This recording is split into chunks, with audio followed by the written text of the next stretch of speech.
I didn't scream. I didn't cry. I just stood there, cold wind brushing the back of my neck, hands gripping the folded paper someone had left on a flat rock near the woods.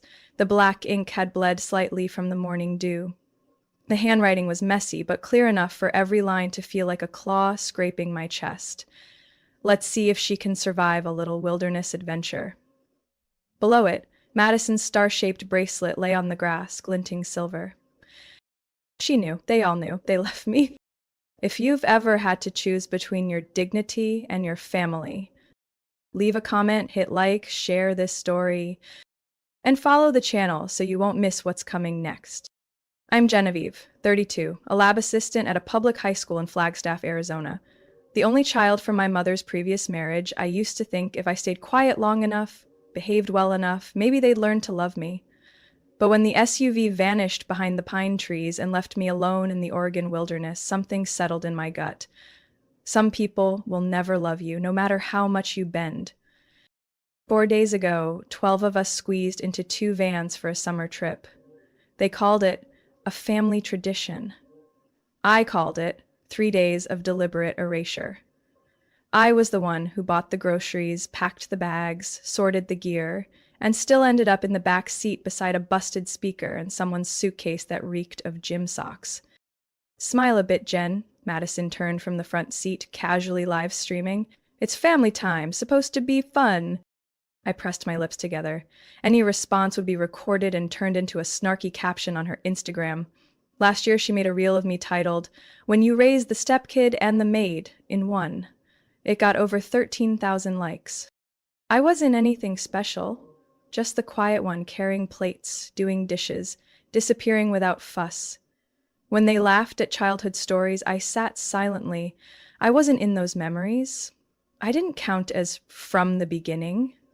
I arrived after my mom married Gary, owner of a small gym chain in the Southwest.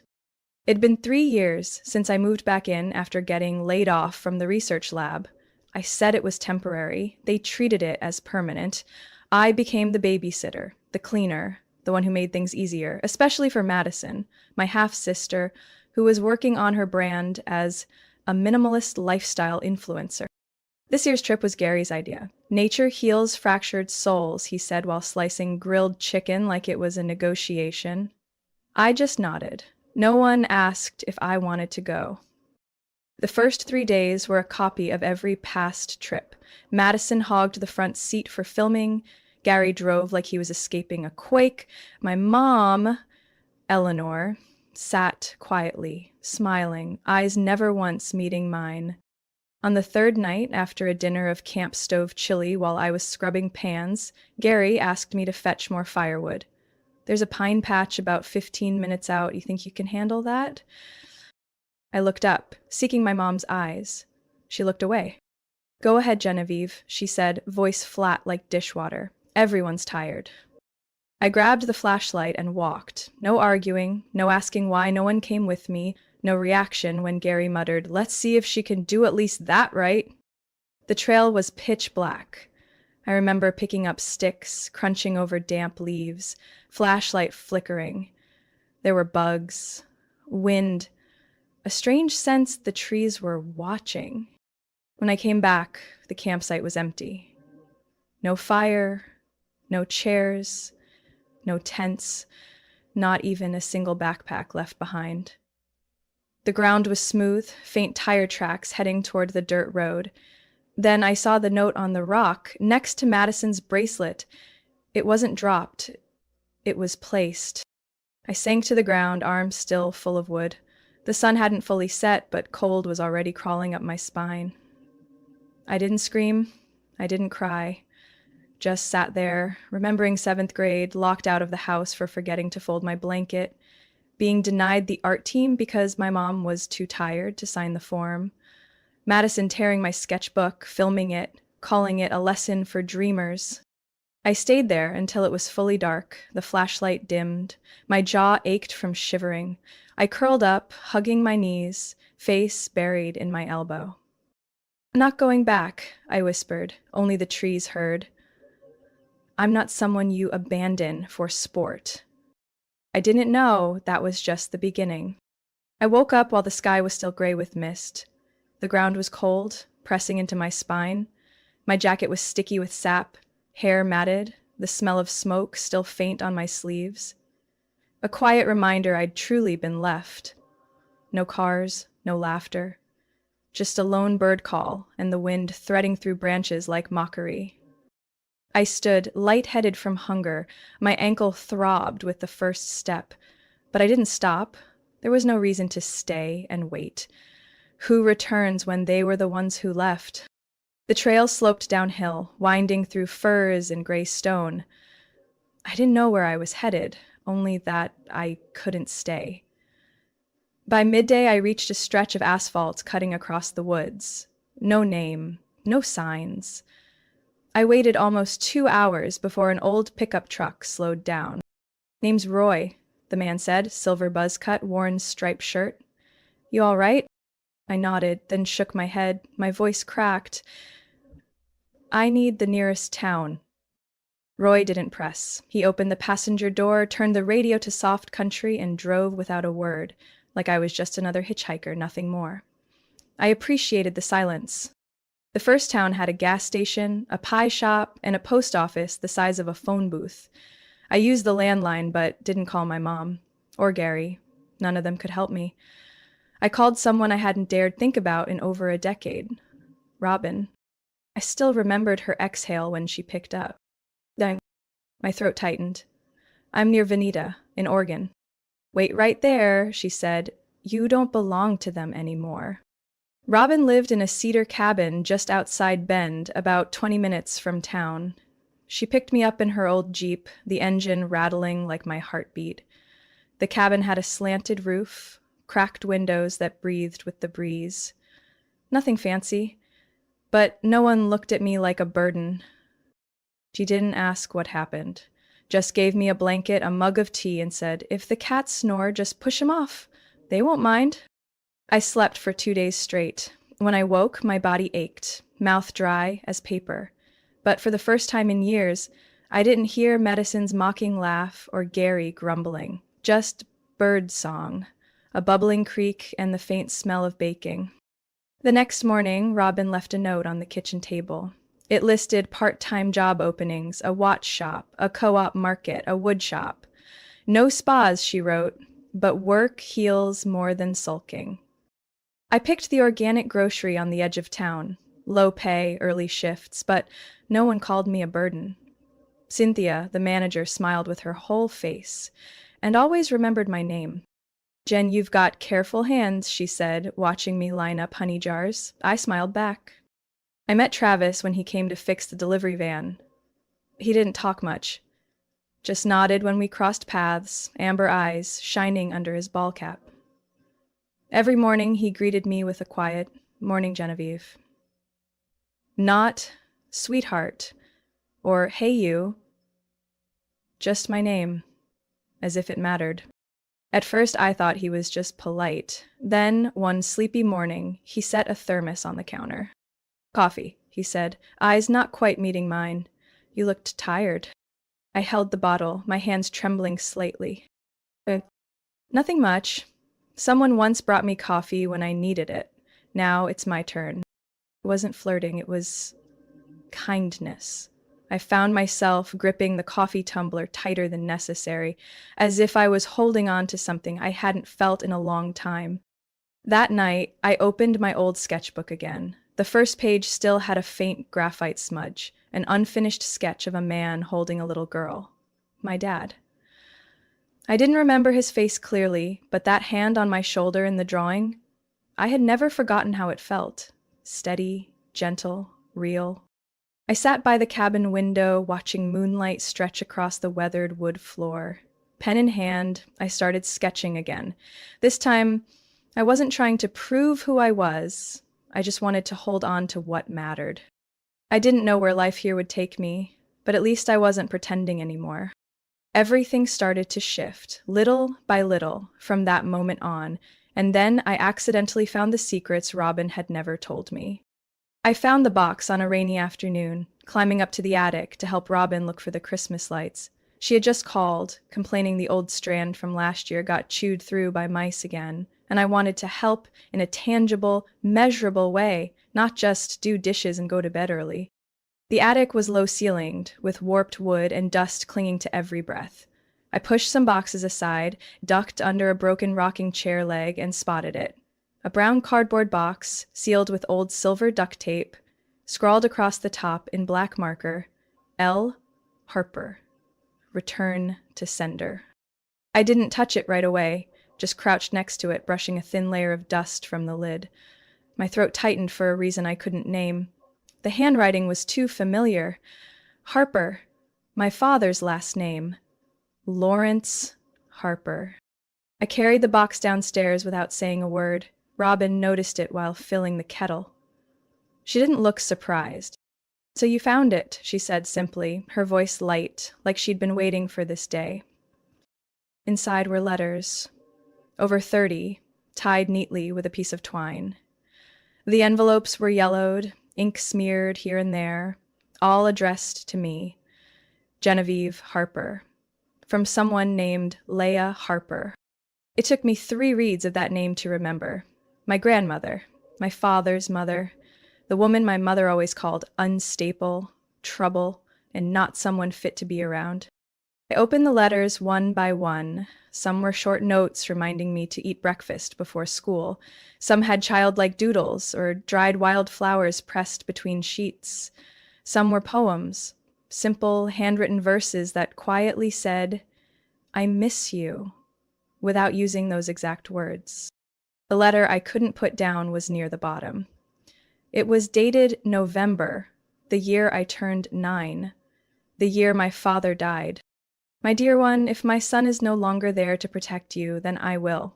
Lawrence set aside a small fund for you, not much, but enough to chase what you love.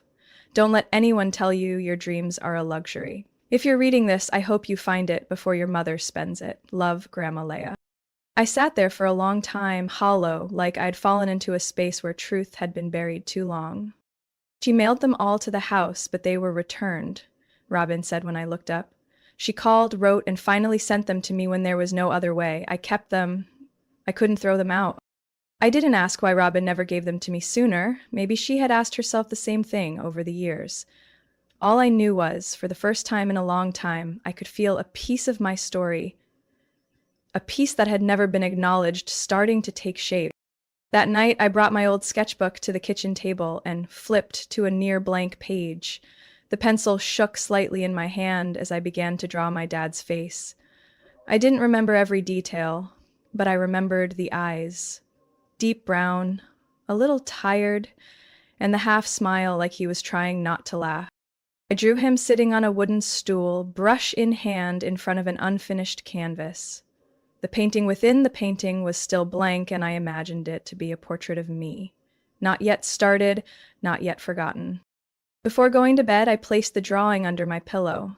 A quiet whisper to myself, "I'll keep walking the road you didn't get to finish." The next morning, Robin left a simple printout on the kitchen table, a list of 10 regional nonprofits that help adults reclaim financial assets from guardianship abuse. I didn't ask where she got it. I just said, "Where should I start?" She didn't answer right away, just sipped her coffee and said, "By believing you deserve to." I wasn't sure I did, but I knew I would try.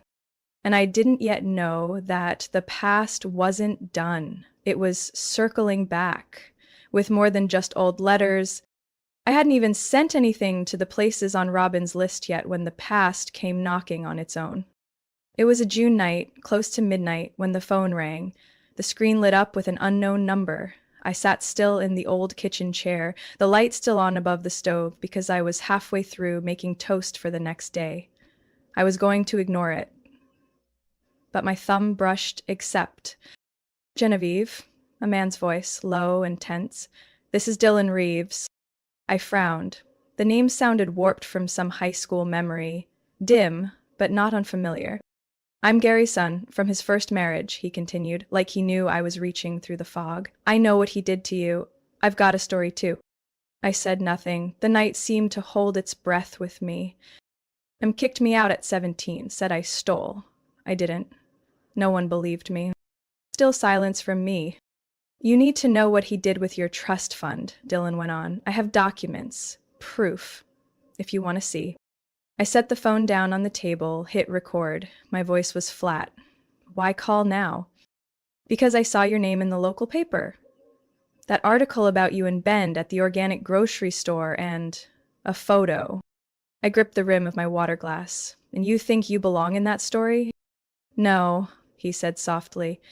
I think this might be part of mine, too. The call ended without plans, but 2 days later a package arrived sent from Idaho. The sender was someone I'd never heard of. Evelyn Adams. Maybe Gary's ex-wife, or someone Dylan trusted? Inside was a thick stack of documents in a manila folder, neatly typed, some pages signed.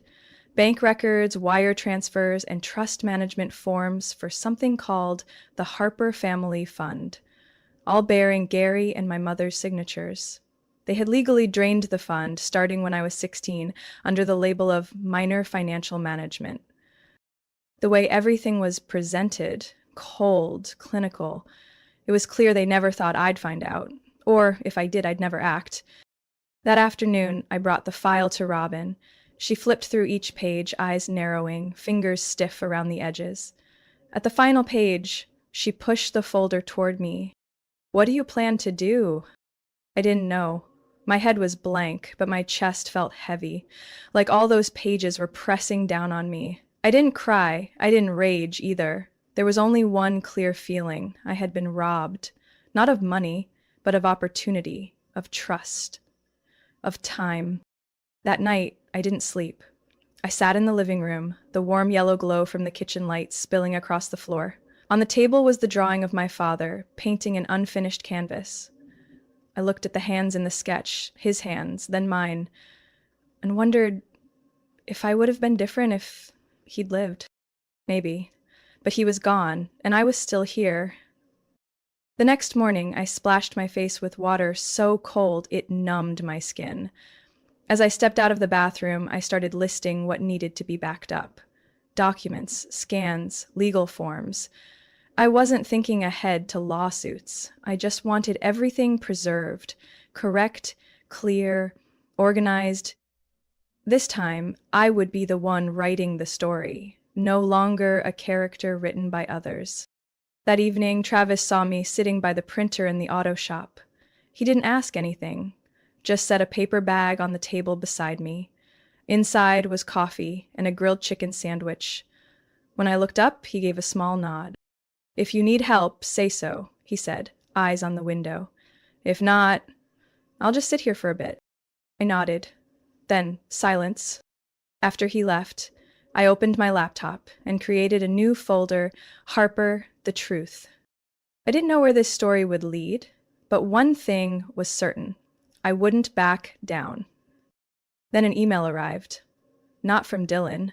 Not from Robin. From someone I never expected to hear from again. The subject line held just 4 words. We need help.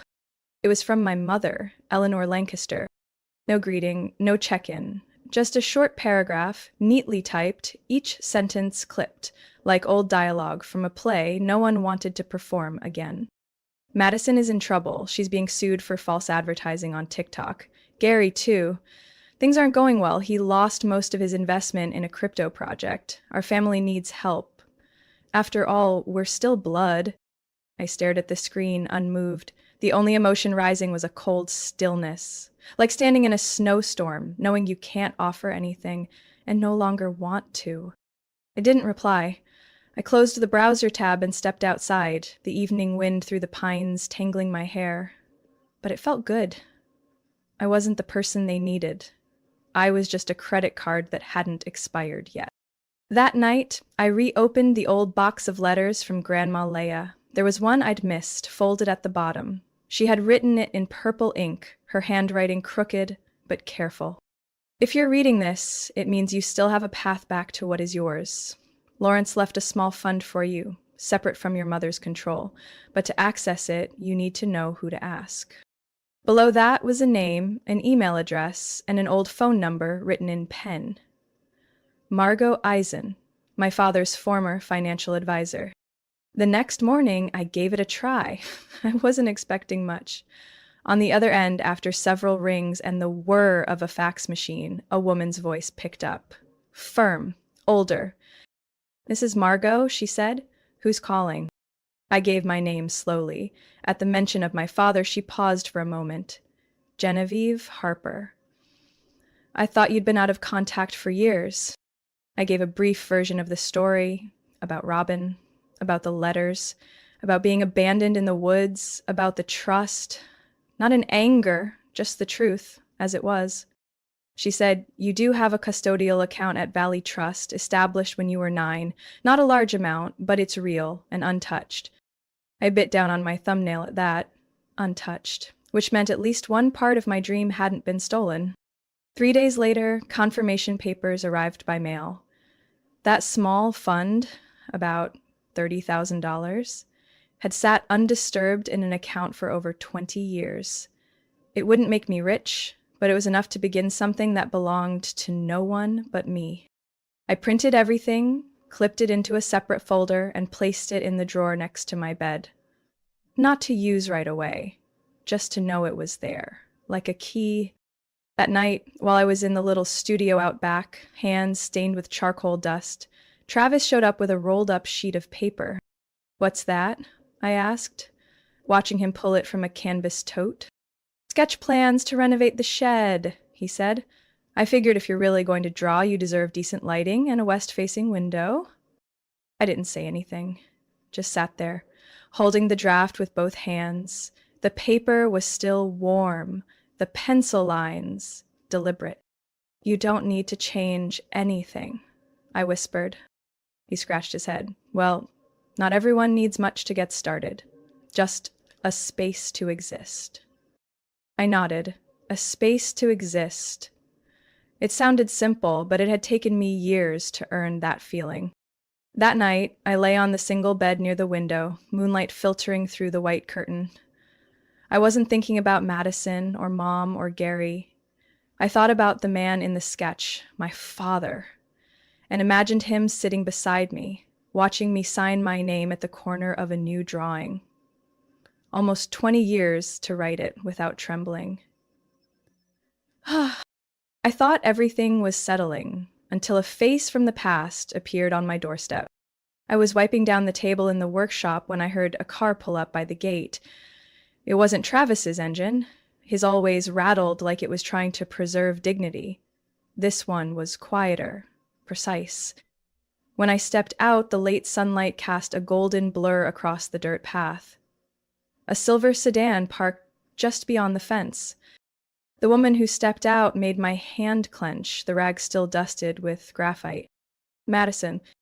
Wavy hair, designer sunglasses pushed to her head, cream blazer buttoned once, short skirt showing off sun-bronzed knees. She walked like the road belonged to her. "Genevieve," she smiled, like we were meeting at a coffee shop. Not after she left me in the woods and emailed asking for money. I stood still on the porch. "How did you know I was here?" "Internet," Madison shrugged, removing her sunglasses. "A few local articles, some info from someone in town. Wasn't hard."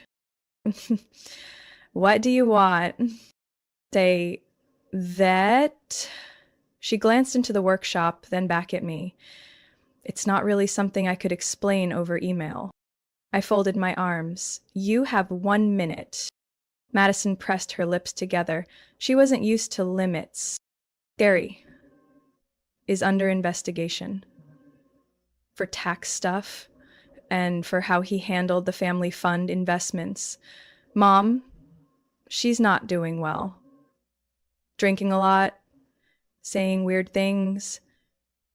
And you're facing a lawsuit for crypto fraud," I cut in. Her face twitched.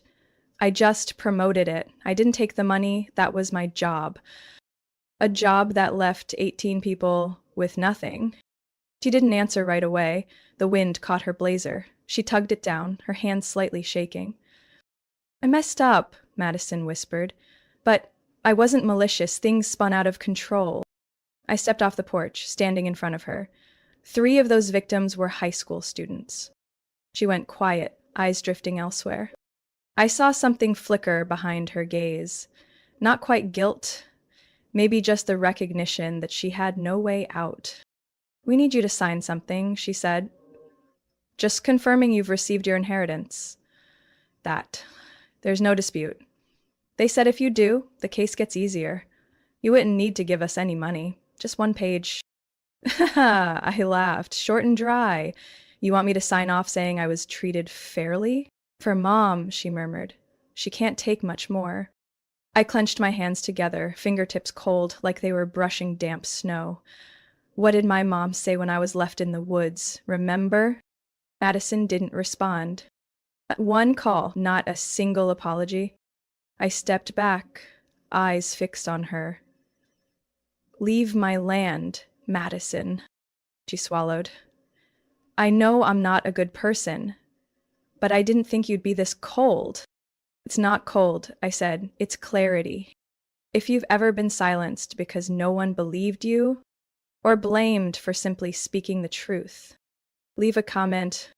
Share this story if you think someone out there needs to hear it." When the sedan pulled away, kicking up a trail of soft dust, I stood for a moment before heading back in.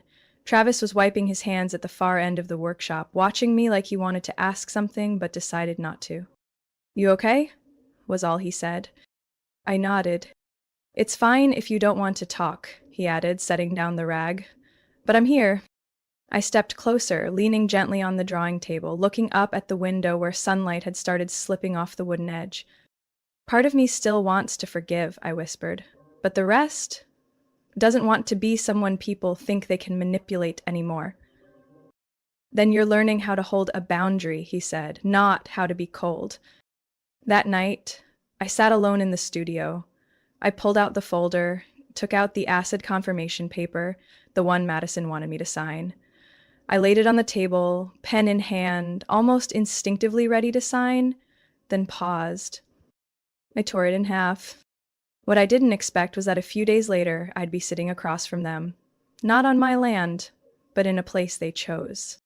I picked a small diner in Boise, 3 hours' drive from Bend, wedged between an old gas station and a bakery that's changed names 3 times. No one in town cared who sat with who, and the staff always kept your coffee topped off without asking questions. Robin came with me, sitting 2 tables away with a worn paperback. She knew I didn't need escorting. Just someone so I wouldn't have to drive back alone.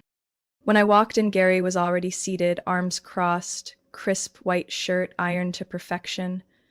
My mom, Eleanor, stood too quickly, hugging me like cameras were pointed her way. I kept my hands loose by my sides. Didn't hug back. Madison sat at the end of the booth, tapping her nails on a water glass. She looked tired, not physically, more like the worn-down fatigue of someone trying to believe things were still under control. "We don't have much time," Gary started, straight to business like always. "Madison needs to clear her record. You could help with that. Just a statement. It'd ease things for everyone." I pulled out the chair, dropped my document bag beside me, and kept a hand on the strap, like a shield. Eleanor lowered her gaze. "I know you're angry, but you're the only one who can turn this around." I looked straight at her. "I'm not angry. I remember." "Come on," Madison said, trying to sound composed. "It's just old stuff. Everyone's messed up before." "It's not old stuff when you leave someone in the woods and live stream it," I said, voice steady. "No one's obligated to be kind to people who treated them like a prop." Gary leaned in, arms crossed. "I get that you're hurt, but this affects the whole family now." I studied him closely. "You once called me a burden. You signed off on taking funds from my father's trust before I was of age, and now you're asking me to help the family?" No one replied. "Madison chose to be the face of a scam," I continued. "I owe her no silence." My voice wasn't loud, but it was enough to drain the sound from the booth, like a train station holding its breath. Gary frowned. "So this is your move, revenge?"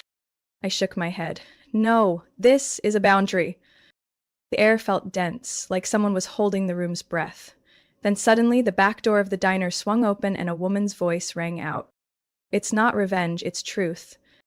I turned around. Kendra, an old friend from high school, stood there holding a folder of documents. She nodded at me, then looked straight at Gary. Madison isn't innocent, Kendra said loud enough for everyone to hear. She signed the promotional documents for that cryptocurrency with him, and he promised to help clean up the mess if things went south. Where did you get that? Madison stammered. An old client of Gary's who was threatened if they spoke out. Now he's filed an independent lawsuit, Kendra replied. Eleanor sank into her chair like she'd lost her balance. Madison stared at me, lips pressed tight.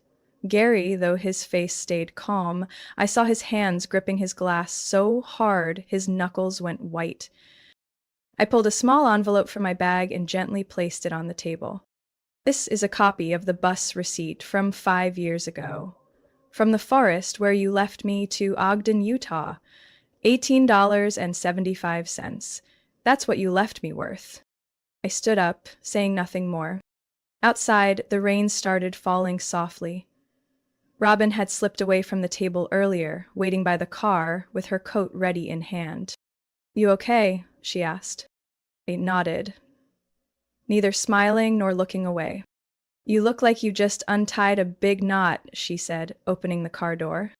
The drive back to Bend was quiet.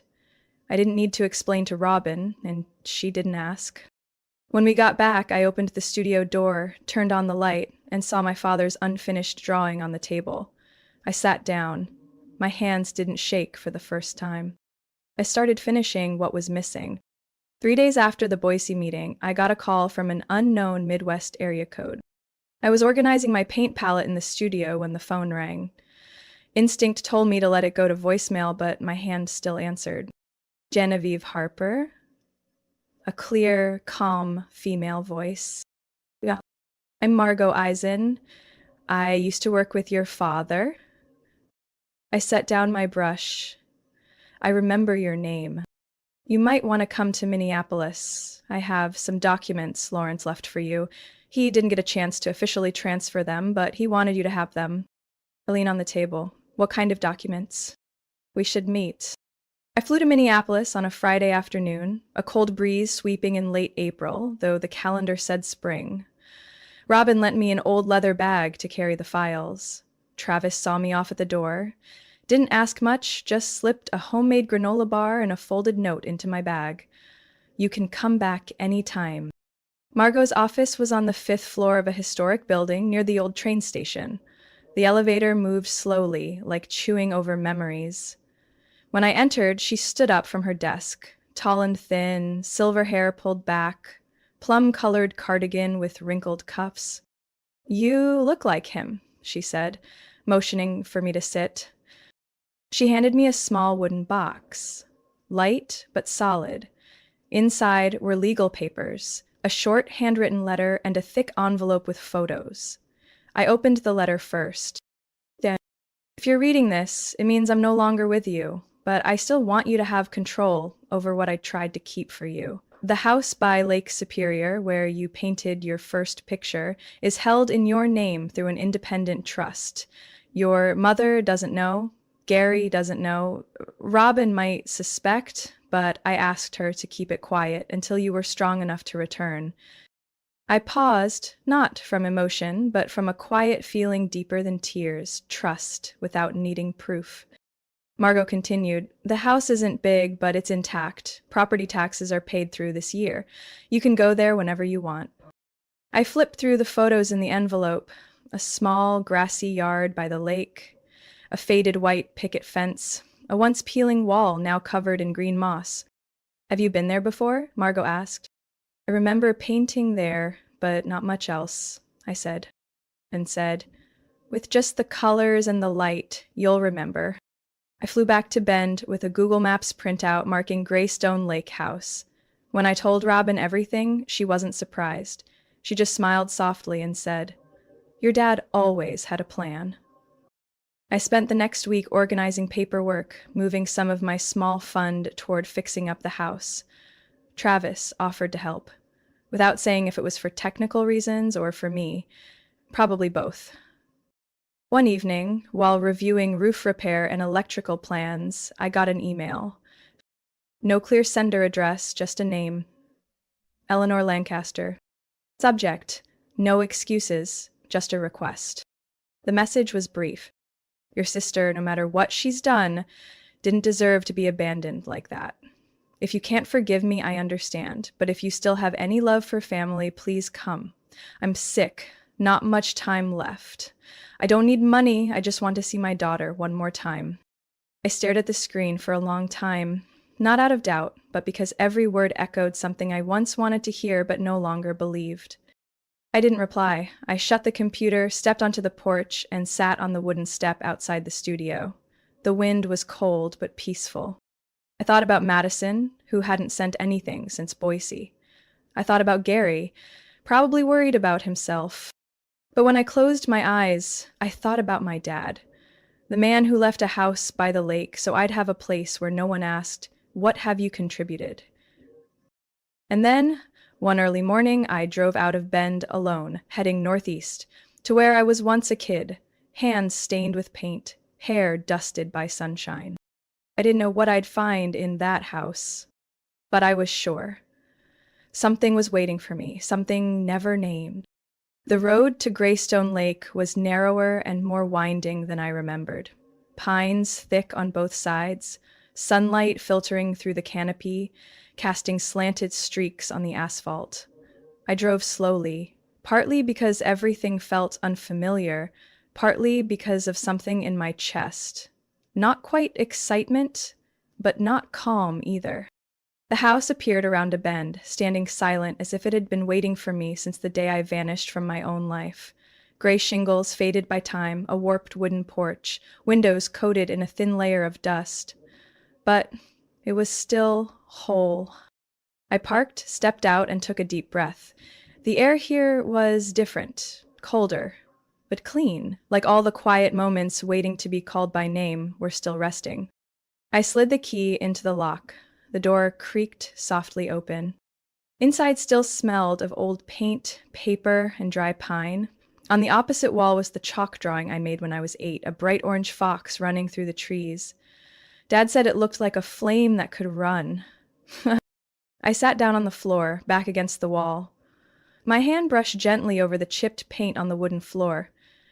No miracles happened, just the feeling that I wasn't being pushed away here. I wasn't a guest. 3 weeks later, I moved in permanently to Greystone Lake. Every morning, I woke early, opened the window facing the lake, brewed coffee, then sat at the small wooden table on the porch to draw. Some days, just sketches of tall grasses swaying. Other days, portraits from memory. I called those pieces my unfinished parts. Robin came by the first weekend, bringing apple pie and a pot of mint. "Let this place breathe with you," she said. Then she wandered through the house, touching every corner as if measuring if it was wide enough for peace. Travis showed up 2 weeks later. He stood on the porch holding a bag of tools and a fresh paint can. "I'm not great with feelings," he said, "but these door handles need fixing." I just nodded. He didn't need to say more. We painted the porch roof, changed locks, set up a new easel stand. Some afternoons we sat silently for hours, just listening to the water lap the shore. One early summer afternoon, I received a package with no return address. Brown paper, slanted handwriting clear as day. To Genevieve Harper, Greystone Lake House. Inside was a familiar cream-colored sketchbook, the one I thought Madison had torn apart when I was 15.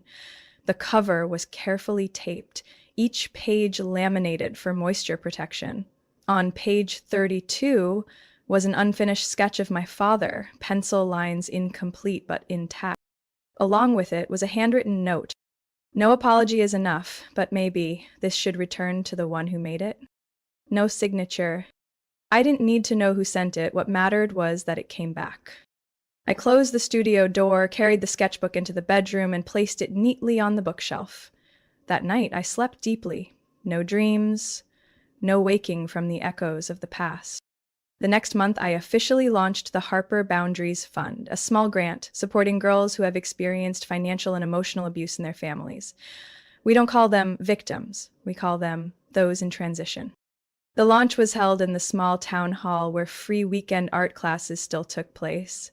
I wore a moss green linen dress and stood before 30 strangers reading a short passage. We didn't build this fund to accuse, but to clear a path. Not to run away, but to choose direction. Sometimes the strongest thing you can do is redraw the map. The last line made an older woman in the front row nod softly. The girl beside her gripped the chair arm, eyes fixed on me, as if hearing her own story in another voice. That evening, I returned to the lake house, kitchen light casting a warm glow on old tile. I hung the portrait of my father on the wall, the drawing I'd finished after returning from Boise. His hand held a brush, but this time it wasn't pointed at the unfinished canvas. It rested lightly on my shoulder. I looked at it for a long time, and just when I thought it was over, the phone rang again. The screen showed a name I no longer had saved, but I recognized immediately through my whole body. 3 simple words, cold and precise. Eleanor is gone. I sat on the wooden step outside the porch, the afternoon sunlight filtering softly through pine branches, still holding the phone with the screen off. The message stayed there, plain and unadorned. Eleanor is gone. No other details. No, she passed at what time. No, please come to the funeral. Just those 3 words. Sharp reminders that even after I left that story behind, old scars can still tighten when the wind shifts. Robin sat beside me quietly. She didn't ask if I was okay. She just handed me a cup of mint tea, her hand resting gently on my back like the touch of earth when you rise after a fall. "Are you going?" she asked. I looked out at the lake, water sparkling in early summer light. "I don't know," I answered, not because I'm angry, just not sure what role I still have there. I didn't go to the funeral. Instead, I wrote a letter and sent it by email. In the letter, I didn't blame anyone, nor did I praise. I just recorded a few things that, if she could read them, might explain why I chose a different way to live. I told her about Greystone, about finishing the portrait of my dad, about the fund I started for girls like me, those who had been forced silent to keep the peace. I said thank you for giving me life, and closed the letter with one line. I hold no anger. But I need peace more than an apology. Madison didn't respond. No one from the old family asked any questions either. It seemed they understood this was the last time my name would be on their contact list. And I felt lighter. One afternoon in mid-June, I held an outdoor painting session in the backyard. A few young girls from town came. Some had sought advice from my fund, others were just friends of friends. We sat under the large oak tree, painting to soft jazz music. Travis set up a rough wooden frame for me to hang sketches. A girl about 8 stood beside me, looking at the drawing of my father, and asked, "Who is that?" I answered, "He was the one who taught me to see what others don't." She nodded, then turned back to her watercolor box and painted a tree with long hair. As night fell, I lit a small campfire beside the porch. People gathered around. Some brought guitars, others marshmallows. We didn't share big stories, just fragments about long days, cars needing repairs, soup with too much salt, and a love letter sent to the wrong person. Amid the laughter and smell of burning wood, I looked up at the sky where stars were beginning to appear. Something inside me softened, like a cut healing into new skin. Not fully healed, but no longer aching. A week later, I received a package from the court, a copy of the financial investigation conclusion on Gary. It stated fraud, misuse of trust assets, and being barred from managing any fund related to minors for 10 years. I didn't celebrate. I just printed the report, slipped it into a thin folder, and placed it neatly in the drawer under my drawing table, where I kept things that once broke me, but now formed the foundation of what I'm building. I took a walk around the house before full darkness. The mint garden had grown tall, some branches spilling onto the stone walkway. I picked a few stems and placed them in a ceramic vase on the dining table. Travis was checking the water tank outside. When he saw me, he waved and pointed to a small wooden box. "Delivered this afternoon," he said. No return address. I opened it. Inside was an old, folded piece of paper, thin but familiar handwriting. You're not the leftover, you just don't fit where they want you placed, but you're still a part. No signature. I folded it carefully, not to keep as evidence, but like a small stone laid down in a riverbed, so the water could keep flowing clear. I don't know where you're listening from, maybe in your car, before bed, or a day when you need a story to remind you to stand up. Let me know where you're tuning in from. And if you want to hear more honest journeys like this, don't forget to follow the channel because the next story might be exactly what you need. Genevieve's story isn't just about leaving a toxic family. It's about rebuilding herself with clarity, resilience, and kindness toward herself. She doesn't seek revenge through anger, but through living a full, purposeful life.